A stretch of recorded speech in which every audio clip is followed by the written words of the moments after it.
Bem, caríssimos irmãos e irmãs, bom dia, né? Ou boa tarde, a hora que você for ouvir. Agora é o Meditando com Nossa Senhora, é a parte 8/9, oitavo dia de 9 dias, né? Já estamos no dia 11 de maio e essa parte eu não tenho como não publicar. Eu preciso publicar porque é um ponto de honra, custe o que custar, né? Deus nos ajude aí, Deus me ajude também. Eu fiz um áudio longo da liturgia da palavra, se você puder ouvir o de hoje em específico, eu agradeço. Não precisa ler o que eu li da liturgia, mas o que eu falei, tá? Caso contrário, se não for do seu interesse, descarte, não precisa. Vamos iniciar fazendo o sinal da nossa fé. Pelo sinal da Santa Cruz, livrai-nos Deus Nosso Senhor de todos os nossos inimigos. Em nome do Pai, do Filho e do Espírito Santo. Amém. A mensagem de hoje do livro azul do Padre Gobi, que eu estou falando desde o áudio 1/9, né? Você já cita e tal. É do movimento sacerdotal mariano. Foram interlocuções que Nossa Senhora fez com o Padre Gobi. Ela não conversava como uma pessoa conversa, simplesmente saía a fluir as mensagens e o Padre Gobi transcrevia. Então a mensagem de hoje que eu vou ler é de Zompita, Itália, 24 de janeiro de 84, na festa de São Francisco de Sales. Nossa Senhora pediu, né, deu a entender que Padre Gobi deveria dizer o seguinte, escrever o seguinte: Os meus sinais. Filhos prediletos, acolho esse terço que recitaste juntos com tanto amor e tanto fervor. Como mãe, quero dizer-vos que estou aqui junto de vós, representada pela estátua que estendes aqui. Cada estátua minha é sinal de uma presença minha e lembra-vos a vossa Mãe Celeste. Por isso deve ser honrada e colocada nos lugares de maior veneração. Tal como olhais com amor para uma fotografia de uma pessoa que vos é querida, porque vos faz recordá-la, assim também deveis olhar com amor para cada imagem da vossa Mãe Celeste, porque vos transmite a sua recordação, ou melhor, torna-se sinal particular da sua presença no meio de vós. Infelizmente é uma mensagem longa. Eu abri a esmo, então eu não vou ler tudo, tá? Mas eu vou seguir. Muito me magoou o fato hoje tão frequente de ser retirada das igrejas. Às vezes colocam-me do lado de fora, num corredor, como um traste qualquer. Outras vezes sou colocada no fundo da igreja, de maneira que nenhum dos meus filhos me possa venerar. Um sinal de como me agrada a justa veneração que é prestada às minhas imagens é também aquilo que eu opero através desta pequena estátua. É um tríplice sinal que vos dou: o dos meus olhos, que de repente se tornam vivos, o da cor do meu rosto, que muda, e o do meu coração, que exala perfume, ora mais fraco, ora mais forte.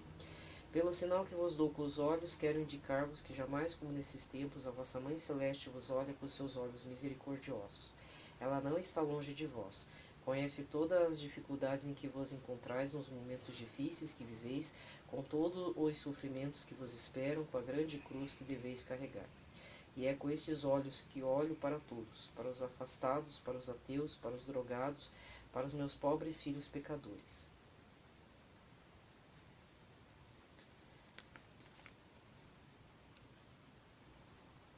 Eu vou ter que pular um pouquinho, tá? Porque a mensagem é bem longa. Quando uma mãe está contente e vibra de alegria, vedes que o seu rosto fica corado. Quando está preocupada com a sorte dos filhos, vede que o seu rosto empalidece. Ora, se isto acontece com a mãe terrena, acontece também comigo. Este sinal que vos dou, tão humano e materno, é para vos dizer que, como mãe, participo verdadeiramente dos momentos de toda a vossa existência. Sofro quando sofreis e alegro-me quando vos alegrais. Vibro de alegria quando sois bons, e fico toda corada pela alegria que me dais quando me amais.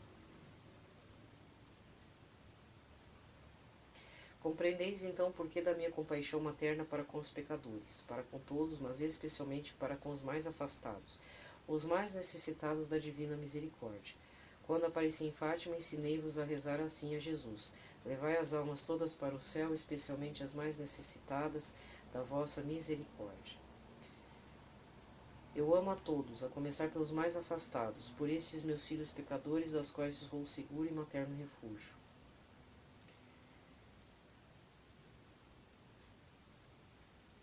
Para vos dar o sinal da minha presença e considero um amparo seguro à vossa vida, para vos convidar à alegria e à confiança nas tribulações que viveis, dou-vos ainda as minhas mensagens maternas em muitas partes do mundo, que vos dão a certeza de que vos acompanho, estou convosco, que vive convosco, que vos preparo todas as coisas e vos guio pela mão, no caminho difícil deste tempo de purificação. Sinal perfumado de minha presença materna são as aparições que ainda realizo em muitas regiões da Terra. Sim, nesses tempos apareço na Europa, na Ásia, na África, na América, na longínqua Oceania. Todo o mundo está envolto no meu manto. Na luta, já em fase conclusiva entre mim e meu adversário, a minha presença extraordinária vos diz que a minha vitória já começou. Meus filhos prediletos, como vos amo, a vós, a quem tanto dei, peço maior amor a mim. Aqui termina a mensagem desse dia de 1984. Existe uma tendência, inclusive um outro padre já falou em homilias, que existe uma tendência dentro dos padres de uma retirada da devoção de Nossa Senhora dos corações dos seminaristas, já no período lá do seminário, e quando chegam a ser padres, eles praticamente só falam de Jesus.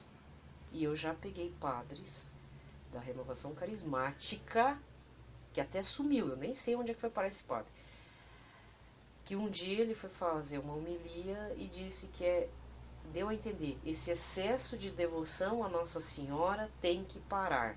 Onde já se viu isso? Não é bem assim. Depois disso o homem sumiu. Sumiu. Eu não vi mais esse padre. Não sei o que aconteceu com ele. E era um momento em que era 100 anos da aparição de Fátima, tinha as comemorações de Aparecida no norte. Foi em 2017, foi um ano bem atribulado também. Eu passei por tribulações pessoais nesse ano, mas foi um ano abençoado, não posso dizer nada. Apesar do lado atribulado, foi muito bom. Eu recebi muitas graças. Mas o que eu quero dizer? Nossa Senhora está dando uma indicação. Sejam mais amorosos comigo, peçam orientação comigo, como os santos fizeram. Inclusive, até esqueci de fazer a leitura do Glórias de Maria, né? Tanto domingo eu atrasei a leitura, tive que fazer hoje, nem li. E hoje eu falei de um outro assunto que estava me pegando muito na cabeça e falei 30 minutos na liturgia da palavra. Então, Glórias de Maria, nem pensar. Mas quem lê esse livro do Santo Afonso Maria de Ligório vai perceber que ele cita vários santos com uma experiência real e concreta com Nossa Senhora, em que eles se enamoravam mesmo, santos homens, né? Se enamoravam por Nossa Senhora e tinham uma caminhada, logicamente difícil, mas que iam direto para o encontro do Senhor Jesus. É o caminho mais seguro, mesmo, pelas mãos de Nossa Senhora. Então, se você tem uma desconfiança que seu padre não é muito ligado à devoção à Nossa Senhora, você reze muito por ele. Algum bispo, né? Alguma comunidade de vida que você anda observando. Mas geralmente padres mesmo eu tenho observado. São muito poucos o que realmente são apaixonados por Nossa Senhora. A maioria faz por obrigação. Como assim? Por exemplo, um padre que chegou e assumiu um santuário, uma paróquia com o título de Nossa Senhora, e lá aconteciam muitas novenas dedicadas a ela. Assumiu, pegou o caminhão andando, tudo bem. Mas dá para perceber que não é uma pessoa muito íntima para falar de Nossa Senhora, porque fala de um jeito muito superficial. E quem é filho de Nossa Senhora não precisa ser necessariamente aquelas senhorinhas devotadas de novena, mas a gente percebe pelo falar do padre que ele não tem intimidade com Nossa Senhora. Nem que seja a intimidade monologar. Quer dizer, eu errei agora, eu criei uma palavra. De monólogo com ela. A gente não precisa ouvir a voz de Nossa Senhora. Mas todo filho de Nossa Senhora, que já passou pela graça, pelas mãos dela, pela graça de ter a intercessão dela, sabe que ela se manifesta sob várias formas. Pode ser um perfume, realmente pode ser um olhar. Quantas vezes que eu já não vi o olhar dela mudar numa estátua, e eu pensando, mas é uma estátua. Mas, né? Hoje eu entendo porque que ela me olhava daquele jeito, preocupada, né? Porque os 20 anos perdidos da minha vida. Mas assim, todo filhinho de Nossa Senhora sabe onde mamãe pega e onde mamãe se manifesta. E não precisa se manifestar com coisas místicas. Às vezes é uma graça material também. Livramentos, tudo. Nós sabemos. E nós sabemos quando um padre não é íntimo de Nossa Senhora. E a intimidade com Nossa Senhora é bem sutil. É algo bem peculiar e particular. Uma vez, isso eu tenho que contar o testemunho. Uma vez eu vi a pregação na TV de um sacerdote e ele foi fazer a pregação a respeito de Nossa Senhora. E ele falou como se fosse uma mulher qualquer. Assim, foi com respeito, mas no fundo também não tinha experiência de Nossa Senhora. Não, na época eu não sabia em que nível ele estava de intimidade com Nossa Senhora, mas não era uma das melhores. Porque para ele fazer uma pregação daquela, eu fiquei horrorizado. Eu falei, nossa, esse não conhece Nossa Senhora. Eu falei bem assim. Aconteceu umas situações, não vem o caso falar, e me veio como uma forma teimosa de apresentá-lo a Nossa Senhora. Foi uma luta, foi um combate espiritual. E aí eu tive sonhos, infelizmente tive uns relampejos assim na hora da oração, quando eu rezava para esse sacerdote, que a coisa não era só a falta de devoção a Nossa Senhora. Estava acontecendo alguma coisa que eu não sabia explicar o que era. E aos poucos a própria Nossa Senhora foi me mostrando sinais. Foi realmente bem complicado essa batalha. O que eu posso dizer? Fiz uma devoção, tal. Estou rezando ainda porque eu não sei o que motivou a... Aí no final veio uma dúvida, mas o que motivou realmente essa pessoa a ser padre? Mas de verdade, na real, não que eu queira saber, né? Eu falava assim, não que eu quero ser curiosa, mas eu gostaria, né? É curiosidade, mas eu não precisa responder para mim, né? Mas o que motivou realmente essa pessoa a ser padre? Se foi coagido, não sei. Não é coagido por Jesus. Não é isso que eu quero falar, sabe? Deus sabe o que eu estou falando. Porque foi um combate espiritual. Eu tomei partido de uma situação que eu não sei se deveria, mas o negócio foi bem impotente. E aí, né, graças a Deus, está tudo bem. Está tudo bem. Inclusive, até a forma de falar, apresentar a missa ficou diferente mesmo. Se ele é devoto de Nossa Senhora, eu não sei. Isso eu já não posso saber. Porque ser devoto, caminhar como Nossa Senhora, tem que vir um desejo inicialmente humano, uma faísca. E aí, se Nossa Senhora percebe, esse aqui, ou Senhor Jesus, né, um apresenta para o outro. Senhor Jesus apresenta para Nossa Senhora apresenta para o Senhor Jesus, Pai Eterno dá a graça, e assim vai. Mas tem que ter o começo humano, algo que nos atraia a ela e que depois ela nos leve seguramente para o Senhor Jesus. Esse é o caminho mais seguro mesmo, não é lorota. Essa é uma experiência real e imediata. É uma crítica que eu estou fazendo a alguns padres que não são realmente devotos de Nossa Senhora, que tratam ela como uma devoção qualquer, a trata até com desprezo, vamos falar bem a verdade. Aí eu fico pensando como é que essas pessoas tratam suas próprias mães, né? Se estamos falando da mãe de Deus, imagina como é que não trata as próprias mães. Então isso também é um dado preocupante. Mas é o que eu quero fazer uma análise dessa mensagem de Nossa Senhora. Ela implora, ela pede, filhinhos prediletos, se acheguem a mim. A gente que é filho de Nossa Senhora, a gente já vai direto para debaixo do manto dela e se esconde debaixo das pernas mesmo de Nossa Senhora. Com pecado e tudo.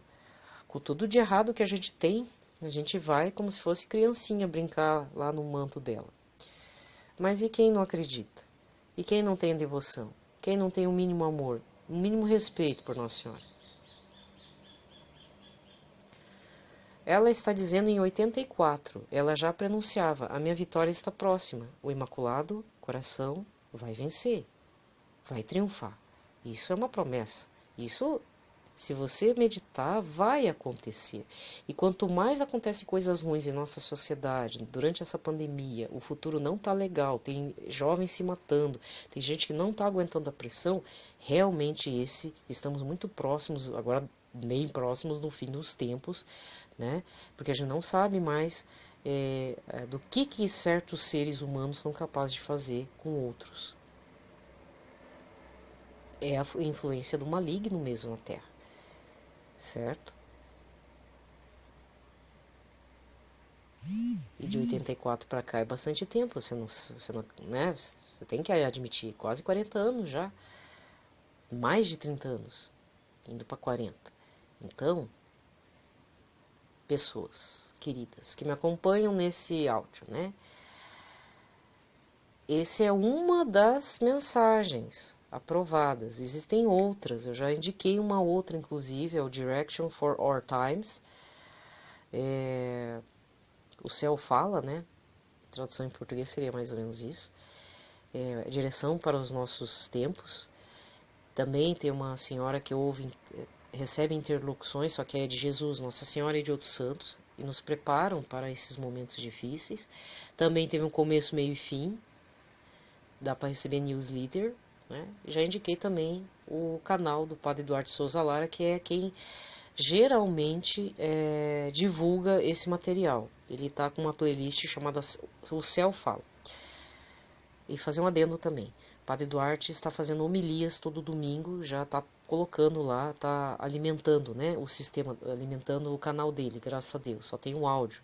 É ótimo isso, porque faz tempo que ele não publica nada. Estava até preocupada com ele, então eu não preciso me preocupar. Certo? Não tem nada de errado se você é excessivamente mariano, mas o que me preocupa são pessoas que não têm a mínima disposição para de fato se entregarem aos cuidados de Nossa Senhora, minimamente falando. E Nossa Senhora, ela revela, ela pode te conceder algumas coisas relevantes, assim, durante a oração, isso é um testemunho pessoal, durante seu caminhar com ela revela, mas ela revela quem são os inimigos que estão presentes na vida de alguém. Ela não fala assim, mata essa barata, por exemplo, né? Barata é o inimigo dela. Não, ela não fala isso, ela indica. Ela pode mostrar algumas coisas, dizendo, essa pessoa que está rezando é assim. Tem umas coisas assim estranhas. Sabe? Devido à pureza que ela é, né? E quando eu falo ela tá na glória de Deus. Por isso que fala, ela não está morta. Jesus não está morto e nem esqueceu de nós. Mas nós temos que fazer um esforço grande aqui na Terra para nos abrirmos à graça do Senhor. Pedimos que o Espírito Santo nos ilumine, nos conceda, entre aspas, observar melhor, não ter mente doentia, pararmos na paz de Cristo, ver, não, peraí, tem alguma coisa errada aqui nessa situação, com essa pessoa. E aí, Nossa Senhora, por ser a esposa mística, né, do Espírito Santo, ela não é a favor da mentira, logicamente, então ela vai mostrar, vai indicar tal situação numa pessoa, que a pessoa está envolvida com tal coisa. E aí fica aquele choque, né? Será? Sério? E aí, na medida que a gente reza, vai descobrindo que eu acho que é mesmo. E aí eu tenho que entregar para Deus, né? Termino por aqui. Amanhã, a princípio, a última mensagem desse livro azul. Eu não vou ficar... Eu tô muito parada mesmo na década de 80, né? Não sei porquê. Eu não avanço, mas é a sugestão. Tem o livro do Movimento Sacerdotal Mariano, aos sacerdotes filhos prediletos de Nossa Senhora, ou você acompanhe no Facebook oficial do Movimento Sacerdotal Mariano, procura assim que você encontra, são disparados mensagens. Cuidado com pessoas que dizem que são do Movimento Sacerdotal Mariano, mas que na realidade, sei lá qual que é a graça, é tudo desvirtuado, tem isso também. Peça a graça de achar a página certa no Facebook e peça a graça de conseguir o livro caso você tenha interesse, tá bom? Se você sabe quem tem, peça emprestado. Não deixa parado lá na estante da pessoa. E conversa com essa pessoa por que ela tem esse livro. Você vai descobrir coisas interessantes, né? Se você está rezando por uma pessoa, um seminarista, um sacerdote, uma consagrada, um consagrado, a coisa não está legal, pede para Nossa Senhora revelar o que está acontecendo com essa pessoa e por que você não está conseguindo, de repente, que ela tenha uma conversão ou que ela se anime mais, para evitar que ela saia dessa congregação. Peça. Peça orientação, vê o que está acontecendo. E reze muito mesmo por essa alma. A gente geralmente reza para algumas pessoas, às vezes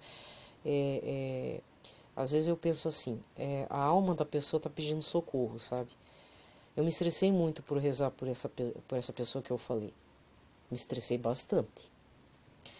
Foi um estresse assim que a pessoa não tem noção. Acho que tem. Acho que ela tem. Mas assim, ela sabe que eu fiquei muito estressado. Mas assim, a gente não é amigo, a gente não se conhece. Trocamos uma ou outra mensagem, mas de uma forma polida, né? Mas atualmente eu estou na paz com a pessoa e rezo para que tenha salvação pessoal mesmo. Mas se você reza para alguém e você já está de saco cheio, desculpa usar esse termo, de saco cheio de rezar para essa pessoa, o negócio não avança, pede para Nossa Senhora te revelar exatamente o que está acontecendo, mas também fique preparado para a coisa que você for receber, tá? Ela vai revelar porque ela está sob a ação do Espírito Santo, né? E ela não vai falar assim, desista, não. Ao contrário, continue, né? Vai ser muito bom para você também, tá? Mas fique preparado para às vezes se estressar, desanimar, desistir, não tô afim, hoje não. Mas aí você volta, né? É isso que é importante, ser perseverante, tá bom? Eu ia fazer uma introdução para a liturgia da palavra de domingo sobre o Dia das Mães, mas aconteceu, deu tudo errado. E aí eu tive que fazer às pressas a leitura hoje, de segunda-feira, da leitura de ontem. Não incluí a introdução. Mas eu queria dizer o seguinte, se você reza para padres, você mulher, às vezes a gente é mais suscetível a essa sensibilidade. Mas mesmo homens também, jovens, não importa. Se você está rezando para um padre, irmão ou irmã que está me ouvindo, você é pai, em parte está sendo um pai e uma mãe para esse padre, na oração. Tá? Então continue. Se você é jovem, logicamente você é filha dele, mas ao mesmo tempo você está agindo com uma maternidade ou uma paternidade de cuidado nesse ponto. Então continue rezando, mesmo sendo aquele padre mais difícil, mesmo sendo um padre que assim você tem alguma coisa que está te incomodando muito. Mas por que o padre está agindo assim? Reze bastante, porque assim, não importa como é que ele chegou a ser padre, ele é padre. É teologia da libertação, é um padre, não interessa, é padre, reza bastante, pede clemência, apresenta para Nossa Senhora todo dia, tá? Ele tá precisado das suas orações. Aquele padre tá no pecado que eu sei, reza também, reza bastante, muito. Se você sabe que ele até eu vi uma notícia tristíssima, não sei em que região do país aí, não é no meu Paraná não. Um padre foi preso, tava bêbado, ainda xingou os guardas. Foi preso, né? Tava dirigindo perigosamente, ainda xingou. Foi ver, era padre. Olha o testemunho desse padre, gente. Que horror. Então reze também para esse padre, se você descobriu essa notícia no Google Notícias. Muito triste, eu acabei nem lendo porque eu já me estressei com um assunto, né? Nem tem a ver com o Bolsonaro, dessa vez a culpa não é dele. Mas E aí quando eu vi essa notícia, eu falei, não vou ler mais não. É uma coisa triste atrás da outra. Então reze também por isso. Se você sabe quem é esse padre que foi preso bêbado e xingando os guardas. Totalmente fora de si, né? Então, continue rezando bastante. Tá rezando para uma freira? Continua também firme e forte nele. É para um pregador? Continua rezando. Reza bastante. Mas preferencialmente padres e seminaristas. Olha, dessa vez eu tô preocupada. Daqui a 80 anos, 100 anos, eu não sei se a gente vai ter padre, viu? Tá difícil. Então reze bastante pela manutenção do sacerdócio, né? Da ordem de Melquisedeque, porque olha, tá feia a coisa. Desejo a todos uma ótima segunda-feira, uma ótima manhã ou tarde, eu não sei que horário que eu vou conseguir postar esse áudio, mas fiquem em paz, na paz de Cristo. Eu sei que é difícil, eu fico atribulando vocês também com as minhas tribulações, né? Mas também não dá para negar que a coisa não anda muito bem, não, na vida, né? No mundo, tá bom? Um abraço a todos.